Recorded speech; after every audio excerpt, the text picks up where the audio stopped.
Hey everyone, in this video I'm going to be introducing you to my Paradiso Vandalism Strat, modeled after Kurt Cobain's famous Vandalism Strat as it was on November 25th, 1991 at the Paradiso show, and for the entirety of the Winter 1991 European Nevermind tour.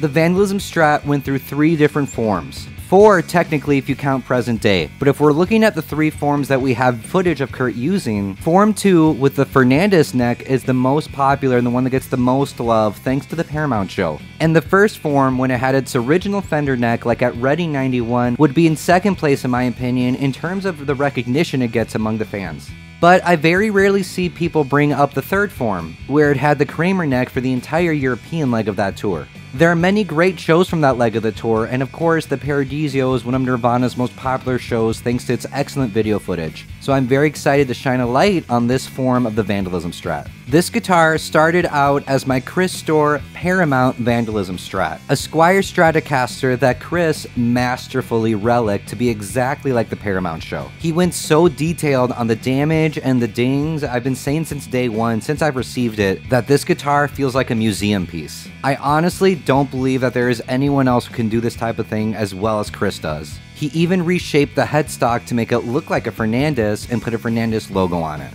I loved having that guitar like that as I received it, and I made many videos with it, but I really had the itch to put a legit vintage Fernandez neck on it. And trust me guys, I've been looking for so long for a Fernandez neck, the one with the big bold font like Kurt had. But of course, as with a bunch of gear that Kurt used, that exact variation of neck is ridiculously rare. It seems like that logo was only used for a very short time, so there are not many of them out there. I'd been looking for a really long time and it was getting really disappointing and frankly frustrating that nothing was ever popping up. So I thought, wait, I've never seen someone make a Vandalism Strat with a Kramer neck, and I've never looked for one. I wonder if there are any out there right now. And no joke, within 5 minutes of me searching for the first time, I found this Kramer neck that was a dead ringer for what Kurt had on his. Blank headstock, it's Japanese and from the 80s, and is heel adjust. It doesn't have truss rod access on the headstock just like Kurt's didn't. It's a Kramer focus neck and the logo seems to have been sanded off, which technically does make it blank, but as you guys can see when you look at it up close, it has almost now 2 colors, as you can see, like a lighter grain and a darker grain. And if you look really closely right here, you can see that it used to say classic.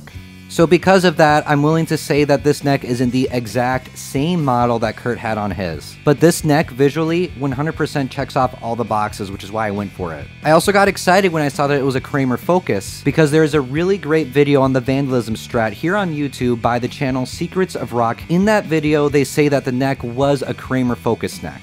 So based on all that, I pulled the trigger on this neck and I'm really happy that I did. It's really comfortable and honestly doesn't feel that far off from my Japanese Strat necks. It's maybe just a hair thinner, but it's very comparable. It's smooth and it plays really well and might be one of my favorite feeling necks that I own now. Really happy with this purchase, really happy to have this neck on this guitar. And if you guys haven't seen that Vandalism Strat video by Secrets of Rock History, I'll link it in the video description because it's a really great video about the guitar. And like I said, is partially the reason why I went with a Kramer Focus neck.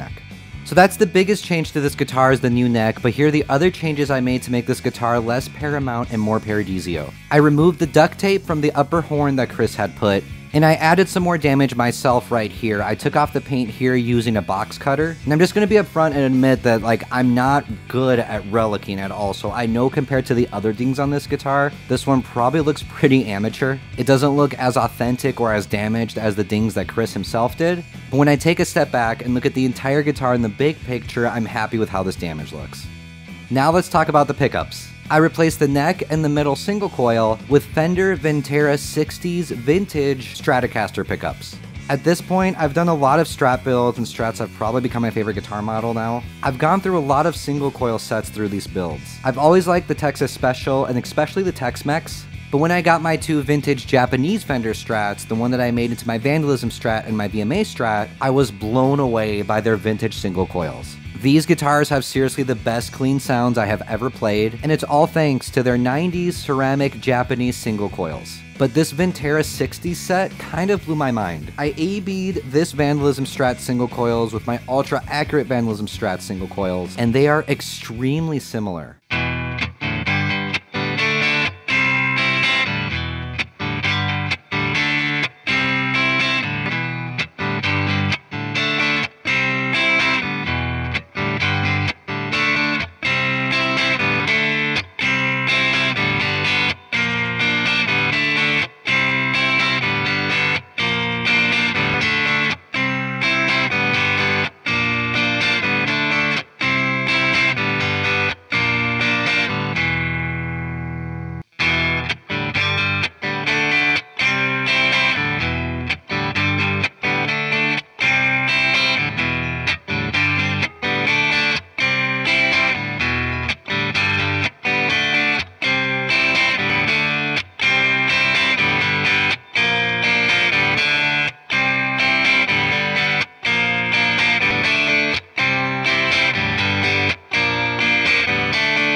which makes sense because at the end of the day, both of these sets are just 60s reissue pickups. From different decades, of course. On my accurate Vandalism Strat, that one is either an 89 or a 90, where what's in my Paradiso Strat is a brand new pack I bought like 2 weeks ago. The single coils in my vintage and accurate Vandalism Strat do sound a little better. They have a little more life and clarity to them, but the Vintera 60 sounds so similar to them that I bet in a full mix these two would be indistinguishable. So if you're working on a Vandalism Strat build and you're looking to get that either poly Paramount single coil sound or that Paradiso Lithium or About a Girl single coil sound, after A-B'ing it to the actual pickups that Kurt had in his, I highly recommend the Vintera 60 set. I got my set on Amazon and I've now added it to my Amazon storefront. It will be linked here and in the video description if you want to get this set for your Strat. And of course, the humbucker is the Seymour Duncan 59N, the same one that Chris put in when he sent this guitar to me. So when I removed the pickguard to replace the single coils, I was being really careful to not ruin the sticker, but inevitably I did rip it. Like, the rip wasn't that bad, but it was really bumming me out. So I got in touch with Chris and I was like, hey, I'm converting your Paramount Strat to a Paradiso Strat. I'm gonna purchase a new sticker from you. Is there any way you can relic it just like the Paradiso show? And guys, just like everything Chris does, he completely knocked it out of the park. Even on his stickers, he goes so detailed on the damage and the relicing. There's the little rip here on the C. There's a little tear by the B, and you can also see that some of the ink is smudged. And there's damage in the upper corners too.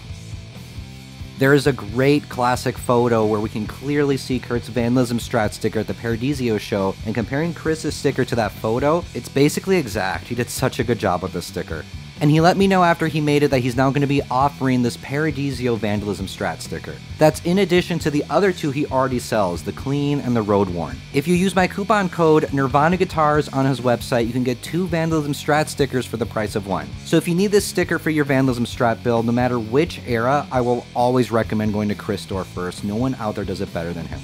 And now I'm going to be demoing this beautiful guitar so you can hear it for yourself. I will be playing using my recreation of Kurt's Paradiso tone, using my Fender Tone Master Twin Reverb, and my 90s Boss DS2, and my 90s Electro Harmonics Small Clone. And I did get a new addition to my rig that I want to bring up quick too before we get to the sound demo. I got a comment on my recent Paramount Tone video that was something like, hey Eric, why don't you get the Behringer EQ pedal, because I bet that paired with your Twin could probably get pretty close to the Mesa Boogie. And I read that and I was like, my gosh, that makes complete sense, because what I'm missing with my Twin is the graphic EQ section. So I'm kind of mad at myself for not thinking of that earlier, so big shout out to the commenter who suggested that. I can't think of your username off the top of my head, I'm sorry, but I'll put a screenshot right here. So I got that Behringer EQ pedal, and I'm so frustrated I didn't do this earlier because it's made a really big difference in my sound. This was only $25 on Amazon, so super affordable, and I'm basically looking at it as the poor man's version of the Mesa Boogie Studio Pre's onboard EQ section.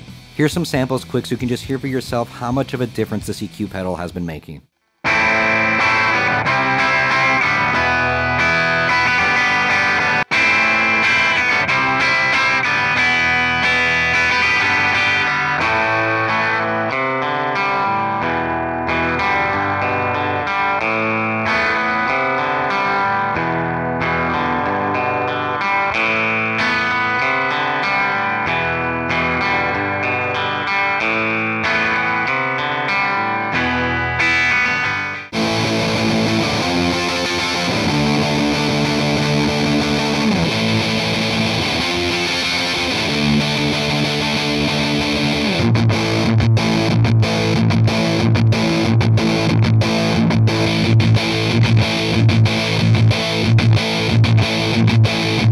For the cleans, it adds in that missing brightness and jangliness that my Twin by itself was not getting, but I'm particularly blown away with the difference it makes with the DS2. There were certain positions I always avoided on my DS2 because I felt like they got way too muddy, but the EQ pedal completely cleans it up. And to my ears at least, it makes it sound like the end result in what we hear in the live albums. And there's something I want to get ahead of. I know someone out there is going to say, wow, Eric, you have your brightness at 10, your bright switch up, and you're boosting your highs on your EQ pedal. It sounds like you're frying bacon. Set your highs back to 7.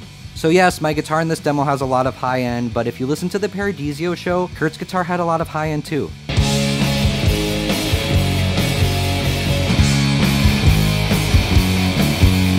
That's something you maybe don't notice when you're listening to the full mix. You have to keep in mind when you're listening to the Paradiso show or Paramount or Live and Loud, these have been professionally mixed and mastered. So all the elements you're hearing have been carved and EQ'd to fit in with each other. So on its own, yeah, the guitar track can sound kind of weird and overly fuzzy and bright.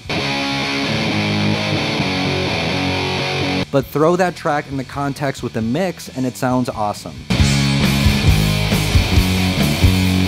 So keep that in mind as you're listening to my demo that's just my guitar. So I'll now be playing through a bunch of songs that were played at the Paradiso show, and I also threw in some extras that were not played at the Paradiso but were played on this leg of the tour. My amp and EQ pedal settings will be shown on the screen, and pedals will show up as I'm using them. Thank you so much for watching, guys. Let me know in the comments what you think of my new Paradiso Strat, and I'll see you in the next one.